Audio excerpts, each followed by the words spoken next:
Ano ba barangay dito ate? Barangay Santa Pael. So barangay Santa Pael para dito mga kauma natin. So dito si nanay. Ano trabaho nay? Batuyan walang punan. So pala batsuyan pala ni nanay pala dito. Nabuksan kasi walang punan. Ah, okay. So dito pala hindi nabuksan daw dahil nga sa walang punan sila ni nanay. So ano apelyido po at Oteda. Oteda? Romaniko Oteda. Ah, Manico Oteda. Ako sa Hazel Chica. Hazel Chica? Ah, La Chica. Oh, si shout out pa rin mga kauma natin sa mga La Chica family. So at saka sa Oteda family nandito sa Barangay San Rafael, Panginoon Antique. So ano trabaho talaga nay? Ay, ako mo ng donut na siopaw. Ngayon, iniwan kasi yung dalawang apo na yan. So ikaw na rin, nagbumalik na naman sa pagkano. Oo. Sister na naman. So ngayon may dalawang apo pala na iniwan ni anak mo, yung anak mo. So ano ba trabaho ng anak ate? Ay, kaalis lang pumunta ng ibang bansa. Ng ibang bansa. So, wala pa nga yung, hindi pa nakapadala kasi bago pa lang umalis.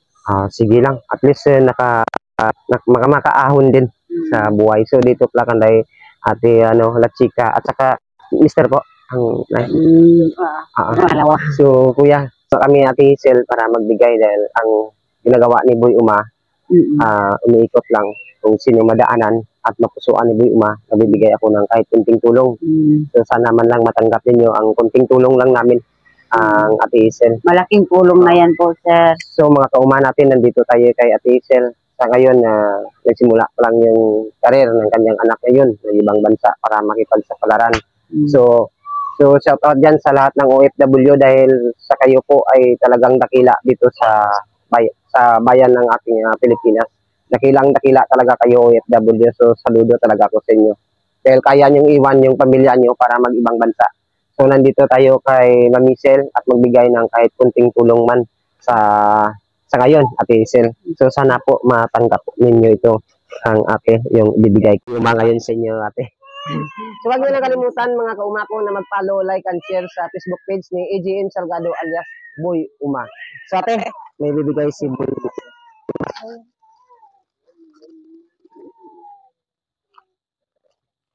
Ay. Yes, ate. Ay, thank you.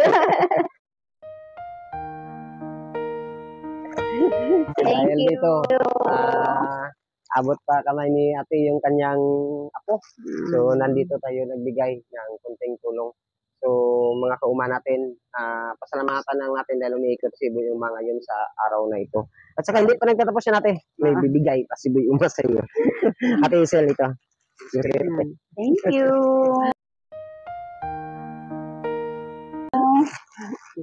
So, dahil nga, mga kauma natin, dahil nga sa ganito yung sitwasyon pa nila ni Ate Hazel. So, alam ko, nagtitiis-tiis pa sila dito sa Sobrang kasi wala kang puhunan.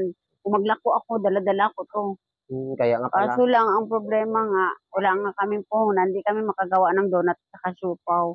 Hindi ko malako doon sa tindahan.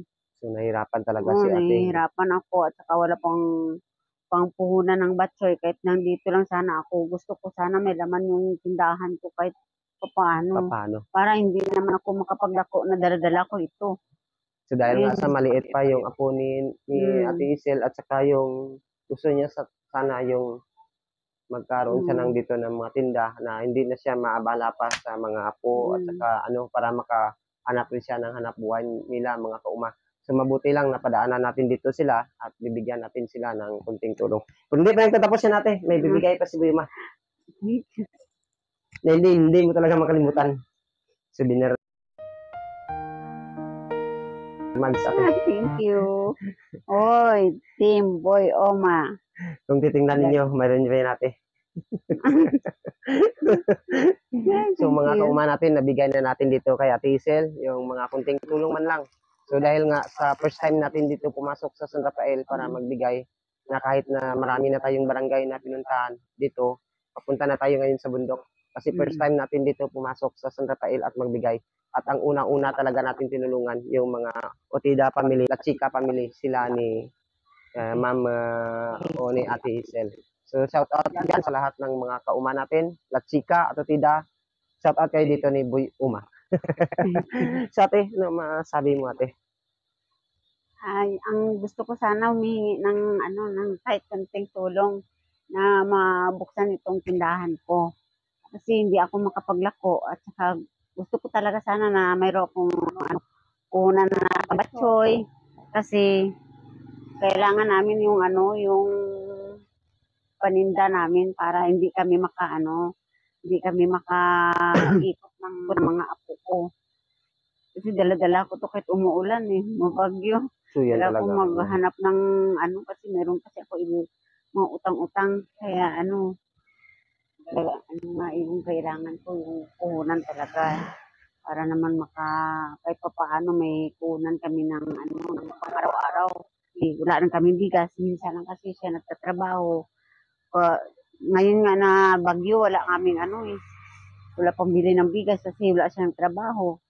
Ako, kunting batsoy. Minsan, inuutang pa. So dito mga kauma, kung nakikita ninyo yung sinabi ni ate, so talagang mahirap at sobrang tiis din sila dito. So dito lang mga kauma natin. So magpasalamat tayo dahil pumasok tayo dito sa Barangay San Rafael, Patnungon, Antique. So shout out talaga sa La Chica and Utida family. So mabuhay po kayo mga kauma ko dahil nga tanggap rin tayo dito ng La Chica family, Utida family. So narinig na ninyo ang lahat ng kailangan ng mga kauma natin kung ano kahirap yung buhay ngayon nila rin. So, wag niyo lang kalimutan kauma natin na mag-follow, like, and share sa Facebook page ni AJM Sargado alias Boy Uma. So, mabuhay po kayo mga kauma ko.